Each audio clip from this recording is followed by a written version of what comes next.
Hey, it's me, Luke again. And so recently, twisted my ankle. This happened last week, last Monday. Um, I was running and not actually having that great of a time, but it felt good to be outside because I've been dealing with this collarbone issue. And I was running and I was passing this older lady and she mentioned like, hey, you're doing a great job. And I was like, I am struggling. And literally, like, right after I said I'm struggling, and I kind of like passed her, and like right then I stepped off like the edge of the paved bike path that I was running on, and my ankle just like folded in on itself, and I twisted my ankle so bad I hit the ground. Um, Luckily, I was able to fall to where I didn't really like mess up my collarbone that much, but instantly I was in a ton of pain. My ankle was just instantly throbbing. I was like, I yelled back to her. I was like, "See, that's what I mean. I'm really struggling." And she's like, "Yeah, I can see that," which was awesome to feel like a yeah. It wasn't my favorite moment, but I tried to run it off, and the more I ran out, the more it hurt. I ended up having to walk like 3/4 of a mile back to my car, and by the time I got home, it was just really painful. So, um, a couple of days later, it wasn't getting any better. I went to the doctor, and the doctors took a bunch of X-rays, and they're like, "Well, we don't really know what's going on. You might actually need surgery because it does look like this tendon is torn that keeps your bones together." Uh, and so I was like, great, what does that mean? But the doctor I saw was like, I'll have a specialist look at it. And then they called me back and they're like, we need to come in tomorrow for an MRI. So I went to the doctor like 2 days in a row. And then they called me back the next day after the MRI and were like, we need you to come in on Monday. So that would have been this morning. And so I went in this morning, talked to the specialist, and he was basically like, you really jacked your ankle up. You have 3 completely torn ligaments and one that definitely needs surgery. And he was like, it looks like you've kind of had these for a while. And I had twisted my ankle really bad or sprained it. I used to skateboard a ton. And when I was like 18, I just landed wrong on my ankle. And I remember just hearing a ton of popping and feeling a ton of heat and so much pain. But the doctor I saw back then was like, you're good. You just sprained your ankle here, put a boot on it, and you'll be fine. And what they're thinking is that I actually really hurt myself back then, and that injury never healed. And so for the last 20 years, I've just been living life. Like, I'll roll my ankle every now and then, and I feel like it hurts, but I can walk it off, and it feels fine after a day. Apparently, that's not normal.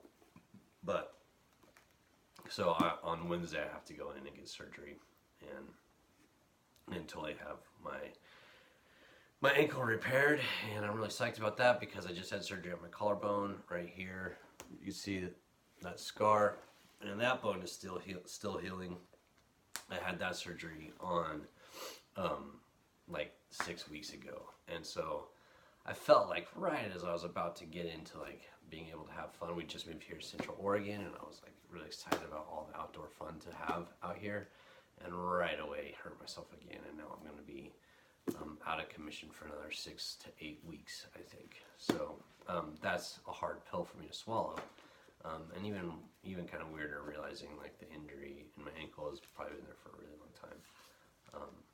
But that's what I'm dealing with, and so just sitting in this place of feeling like, ugh, this sucks. Like, when am I going to get better? When am I going to be able to have fun? When am I going to be able to go outside and ride my bike and snowboard and all that kind of stuff?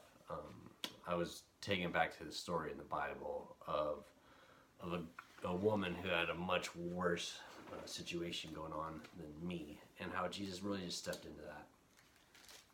And it is one of my favorite stories. So I'm gonna talk a little bit about that right now. This story happened right after the story I told last week of Jesus and the demon guy. Who said his name was Legion, but that wasn't his name. And Jesus totally gave him a renewed identity and sent him away, telling him to tell everyone about Jesus. So right after that happens, Jesus gets back in the boat and comes back to the other side of the lake. And this story picks up straight away, right when Jesus gets back. So, Bible says When Jesus had again crossed over by boat to the other side of the lake, a large crowd gathered around him while he was by the lake. I mean, Jesus, it's hard for us to imagine, but back when Jesus was walking around here on earth, people loved to be around him. They always wanted to be around. Wherever Jesus was, there's almost always a crowd because people just want to see what he's going to do next. I like to say Jesus did a bunch of Jesus-y things, and those Jesus-y things were not telling people what they should or shouldn't do. They were not making people feel bad for all those things, ways that they were feeling. Jesus was not all about telling people how dirty or unclean or just gross that they were. Jesus didn't make people feel ashamed, and he didn't make them feel super bad about themselves, unless you were one of the religious people back then, and then he kind of would make you feel a little bit bad. Those were the religious people back then were the only people Jesus ever really got in fights with, which is kind of crazy to think about. But so Jesus gets to this lake, and there's a ton of people there. There's just a huge crowd around him because they want to see Jesus do something Jesus-y. They want to see him heal somebody, or make a blind person see, or a deaf person hear, or a person who can't walk start walking again, or a paralyzed guy just start running and jumping and dancing around again. They just want to see Jesus do something crazy, and word has gotten out that wherever Jesus is, this crazy stuff just starts to happen. And so there's a ton of people there. So then we see one of the synagogue leaders, this man named Jairus, came up, and when he saw Jesus, he fell at his feet. He pleaded earnestly with him, "My daughter is dying. Please come and put your hands on her so that she will be healed and live." So this guy Jairus is kind of a big deal. We hear that he's a synagogue leader, so that means he was probably pretty wealthy and someone who had a really big reputation, someone who had a ton of status. It would have been like someone people wanted to be around, and it was kind of a big deal if you were seen with this guy. So he was someone pretty dang important. And he comes and falls at Jesus' feet, which would kind of have been weird because this guy wasn't really in a position to need to fall at anyone's feet. Like, he was sort of like a ruler. So he could kind of just tell people, hey, you're coming, I need you to come and do this. And that person would be like, psyched, sweet, I get to go and do something for Jairus. That's awesome. But Jairus is so desperate that he finds Jesus, and Jairus falls at Jesus' feet and begs him, please, you got to come right now. My daughter is dying. And there's this sense of right now, we got to do this now. I'm at the end of my rope. I have no other options. Jesus, you need to come with me. Please come with me and heal my daughter. You're our only hope. And so how does Jesus respond? The Bible just tells us, so Jesus went with him. I imagine Jesus sweet, all right, let's go, Jairus. Let's, are you over this way? Let's go. And so Jesus and Jairus and Jesus' disciples start cruising over to Jairus' house. Now, it seems like he lived maybe on the other side of town, or they had a bit of a distance to go to get to Jairus' house, so they had to kind of travel through town. And as they're traveling through town, this large crowd just starts gathering around him. So there are people just I'm sure people are dude, come check this out. Jesus is going to go do something crazy for Jairus. And so people just start swarming around Jesus because Jesus is about to do something important for somebody that's important. And people wanted to see it. It would have been just imagine more and more people, the further they go, more and more people. And it says they're crowding. They're just all over Jesus, bumping and pushing and running into him. And people, it's kind of like a mosh pit sort of, but people are sort of slowly moving in one direction. And then we get this other story. So there's another story that invades this story. And it's kind of the same in a lot of ways, but kind of completely different in a lot of ways. So it says, and a woman was there. So in this crowd, there's a woman who had been subject to bleeding for 12 years. This woman had been bleeding for 12 years. Now, we're not talking about her nose was bleeding or she had a sore that was bleeding. She basically was having a period for 12 years straight. And if you know anything, back in those days, they didn't have the kind of hygiene that we have right now. It wasn't you could just go to the store and get a tampon or a pad.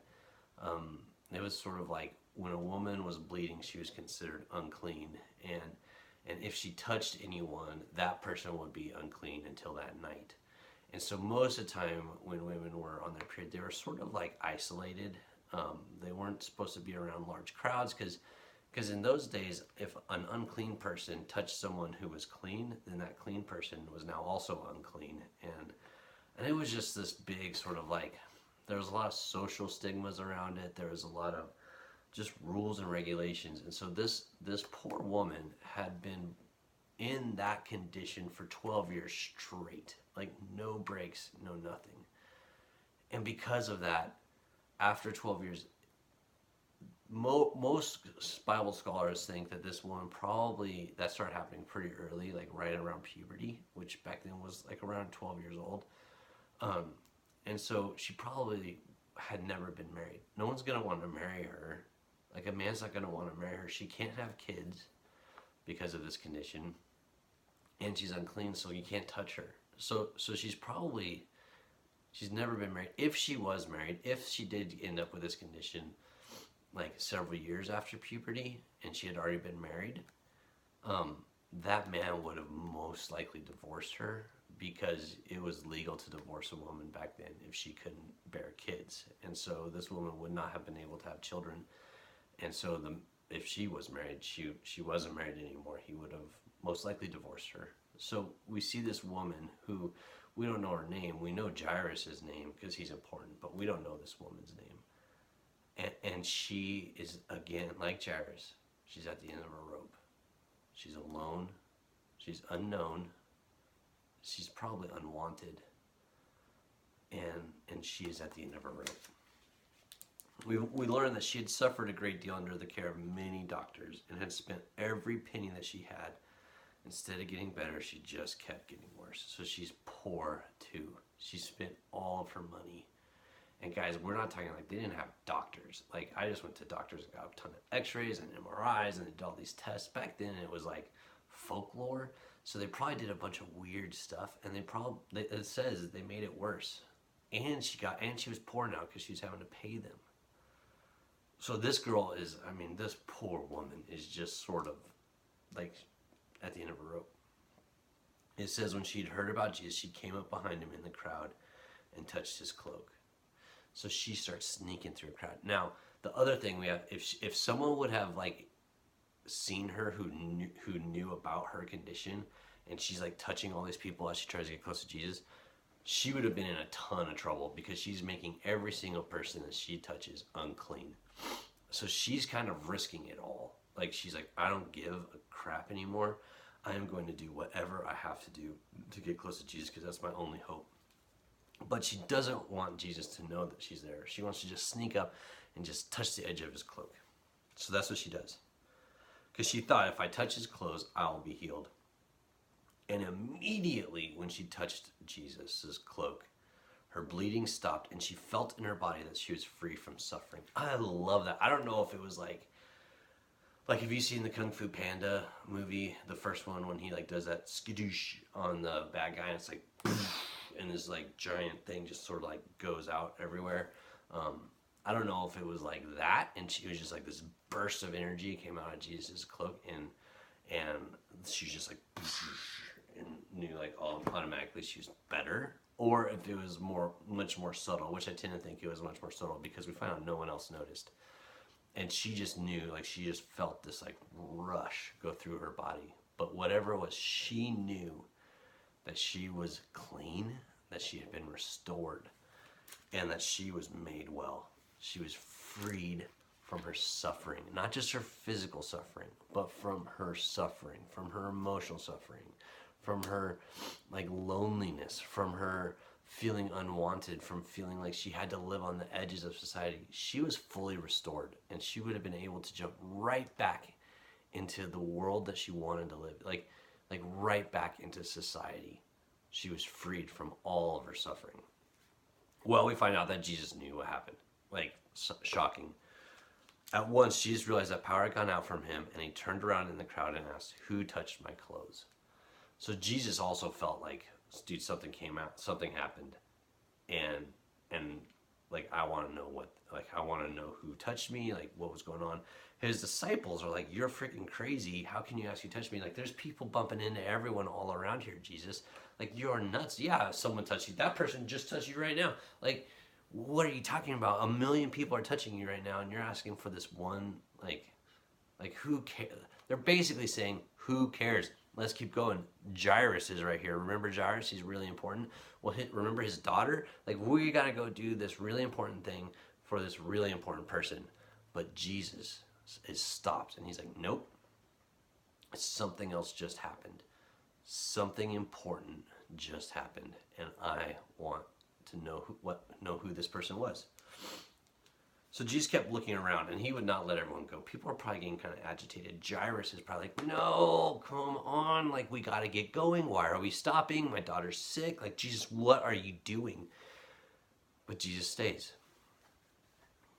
And it says, then the woman, knowing what had happened to her. So the only people right now that know anything happened were Jesus and this woman. Came, trembling with fear, and fell at his feet. Now, I used to think, like, why is this woman so afraid? You know, like, why does she come to Jesus and she's trembling with fear? I thought maybe she's afraid of the crowd and what they would have said. Maybe she was afraid of Jesus. You know, you got to think she had experienced Jesus. Like, she had touched Jesus's cloak and she had experienced his healing, but she still didn't know him. You know, like, she didn't know him. She hadn't had a conversation with him. She hadn't spent time with him. She had just kind of experienced him. And so maybe she thought that once Jesus heard her story, Jesus would be like, no, I take that back. Get lost. Like, how dare you? You're unclean. You touched me. Now I'm unclean. Like, what? Like, do you understand what you just did? Maybe she thought Jesus would make her feel really bad or shame her. Maybe she thought Jesus would punish her. I don't know. But she was trembling with fear when she came back to Jesus. And this is my favorite part of this story. She told him the whole truth. So she told him her whole story. So Jesus sat there, like, in the middle of this crazy mission that had, like needed to be done right now. He stops and he hears this woman's whole story.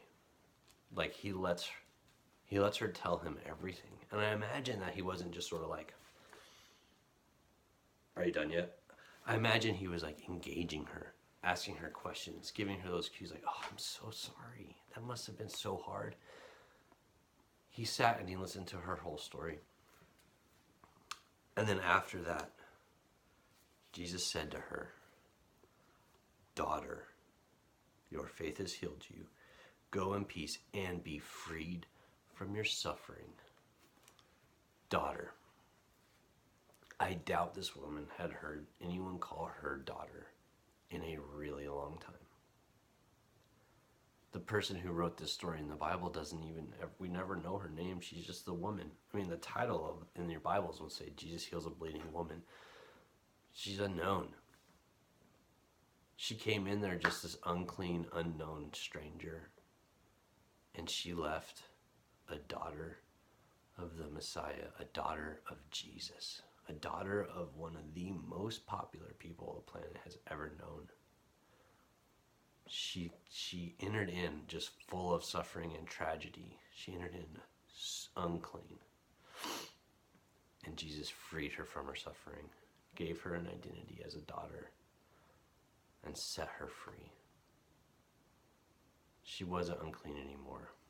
She was totally restored, totally clean, and totally able to just go and live the rest of her life in peace. I love that. You guys, I love that because that's what Jesus does now too. Yeah, it can be really easy for us to feel like we're tainted or like we make a mistake or something, or somebody does something to us, or we just get in this situation where all of a sudden we just feel like unclean. Also, like I've talked about this before, but this idea, like, if people really knew us, they wouldn't really want to be around us. I love this story because it's just another example of Jesus, like, wanting to jump into that with us. Like, he wasn't mad that this woman touched him. Technically, like, she made him unclean. But that's not the way it works with Jesus. With Jesus, his cleanliness makes unclean clean. And he loved the time he got to spend with her. Guys, he wants to just kind of enter into our mess. Like, he's not afraid of it at all. And he will totally enter into it with us. And as we kind of begin to tell him things, as we kind of get to experience him knowing us, man, it can set us free. Because he's not afraid of it, and he's not going to run away. He's not going to make us feel ashamed. He'll just call us son or daughter and then enter into our lives with us. I love that. Man, I love Jesus so much. He is so flipping amazing. But let's get back to our story, because there's still like this other story happening. There's still Jesus' super important mission. So Jesus keeps going, or he doesn't keep going. He stopped and he's like has this incredibly powerful moment with this woman. But again, no one knows this. Well, she's just some strange, probably like weak looking woman. Maybe I bet after this happened, she didn't look weak anymore. I bet she looked just totally restored. But Jairus is still there. His daughter's still sick. That situation is still going on. And so it says, while Jesus was still speaking with some people came from the house of Jairus, the synagogue leader. Remember that it's like the writer of this story is like, remember that really super important guy? Some people from his house came. And they told Jairus, your daughter is dead. Why bother the teacher anymore? They go up to Jairus and they're like, hey, your daughter died. He's dead. You took too long. This guy took too long. This situation took too long. And now who cares? Like, why bother him anymore? He doesn't seem to care that much. Why bother him? Your daughter's dead. And Jesus doesn't skip a beat. He does not skip a beat. Overhearing, so Jesus heard what they said. And Jesus told him, don't be afraid. He probably looked straight into Jairus' eyes and said, don't be afraid. Just believe. And I imagine he probably like grabbed him and like put his arm around. I was like, they start walking. So they start going over back to Jairus' house. And when they get there, the other thing Jesus does is he tells all the people to get lost. He's like, hey, this is, and the people are probably like, huge letdown. Like, the daughter died. And so he tells them to get lost. And he just takes his 3 closest friends and they start walking to Jairus' house. And when they got there, there was a ton of people crying and wailing and mourning, because back then, as soon as someone died, like people just kind of went and started crying. And Jesus walks up and he says to them, hey, why are you guys here? Don't worry about it. This child's not dead. She's just asleep. And they started laughing at him. So like these people are like, you're crazy. Like what? She's dead, Jesus. Like you're insane. And they just start laughing at him. So Jesus goes with the mom and the dad and his 3 closest friends, and they go up to the room where this little girl is sleeping. And just walked up and he took this girl by the hand. Now, it's important again, just like that woman was unclean because of the religious rules and regulations back then, dead people were also super unclean. If you touched like a woman on her period, you were unclean till evening. If you touched a dead person, you were unclean for 7 days. So it was like a bigger deal. But Jesus doesn't care. He walks up and he grabs the girl by the hand. And he says to her, Talitha cum, which means, little girl, I say to you, get up. And immediately this little girl stood up. And she began to walk around. And I find out she was 12 years old. So we have these 12. The woman had been bleeding for 12 years. This little girl was 12 years old. And everyone was like freaking out. They're totally astonished. And then Jesus says something that's kind of funny. He tells them to go give her some food. Apparently, dying and coming back to life is very taxing on you. Or it could have been that she had been so sick for so long she hadn't been eating. I just love that Jesus cared enough about her. He's like, hey, let's get her something to eat. Like, she's probably super hungry. Let's feed her. You guys, I don't know where you are in this story. I don't know if you're like the bleeding woman and you just feel like no one gives a care in the world about you. That no one notices you. That when people do notice you, they just kind of want you to be gone. Or they distance themselves from you. Maybe you feel like you like her, like you kind of have to sneak around everywhere, because if people really found out who you were, they wouldn't want you around.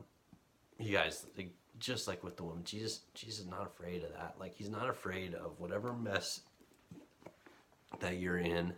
He's not afraid of like your past or your history or your story, and he actually wants to hear it. Like, he wants to sit with you in all of that, and he wants to set you free from your suffering.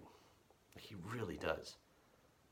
He wants to give you that title of like daughter or son, and not in a shameful way, but in a totally accepted and loved way. Jesus likes you.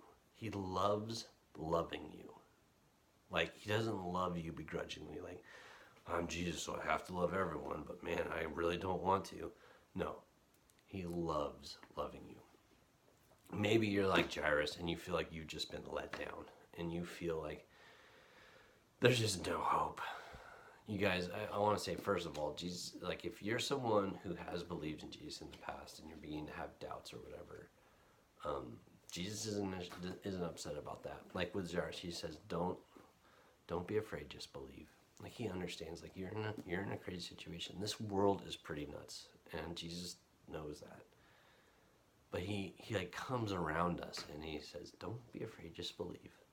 But he's all right with that like state that we're in. Maybe you just feel like all is lost. Maybe it actually relates to Dead Girl. And you feel like you're just beyond hope. That you're just that bad that, like, yeah. That's not true. That's not true at all. Not with Jesus. Jesus wants to grab your hand and walk through life with you. He's not afraid. He's not afraid of you. And he wants to set you free. You guys, Jesus is not afraid of our mess, of our uncleanliness. He's not afraid at all. He will jump right in there. He will let us touch him, and he will touch us. He wants to be a part of our life. And he has the power to begin to make everything that's wrong right. Sometimes he works slowly. Sometimes he works in ways that we don't understand. Like with my ankle right now, I don't know what's going to happen. But I know he's good. And I know that he's going to make something good come out of this. And I know that because he really loves me. And he's proved that over and over again. And every time I've screwed up, and some of my screw ups, guys, like, they're not awesome. He's never left. All right. Thanks.